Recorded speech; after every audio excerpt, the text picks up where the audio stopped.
নমস্কার সবাইকে। সনাতন টিভি ইউটিউব চ্যানেলে আপনাদের সবাইকে স্বাগত জানাই।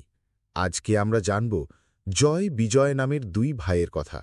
এই ভ্রাতাদ্বয় বৈকুণ্ঠধামে শ্রীবিষ্ণুর দ্বাররক্ষী ছিলেন।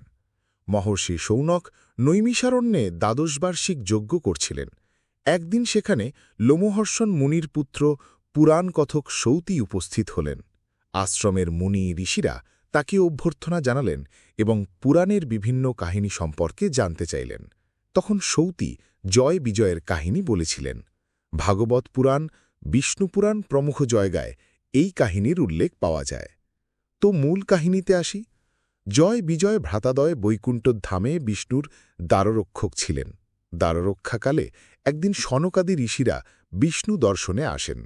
ভ্রাতারা তাদের প্রবেশাধিকার দিতে সম্মত না হওয়ায় ঋষিরা এদের মর্তে জন্মগ্রহণের অভিশাপ দেন।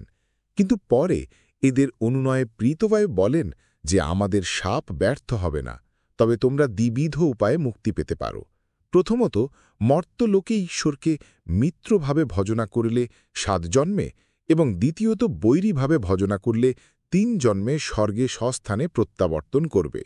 জয় এবং বিজয় আশু মুক্তিলাভের আশায় ঈশ্বরকে শত্রুভাবে ভজনা করে মুক্তি প্রার্থনা করলেন।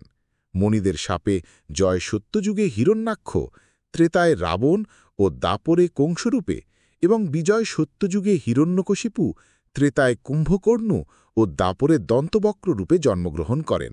পরে এরা বিষ্ণুর হস্তে নিহত হয়ে স্বর্গগমন করেন। অন্য ভিডিওতে আবার নতুন কোনো কাহিনী আপনাদের সামনে তুলে ধরব। সে পর্যন্ত সবাই ভালো থাকুন, সুস্থ থাকুন আর আমাদের চ্যানেলের সঙ্গেই থাকুন। ধন্যবাদ সবাইকে।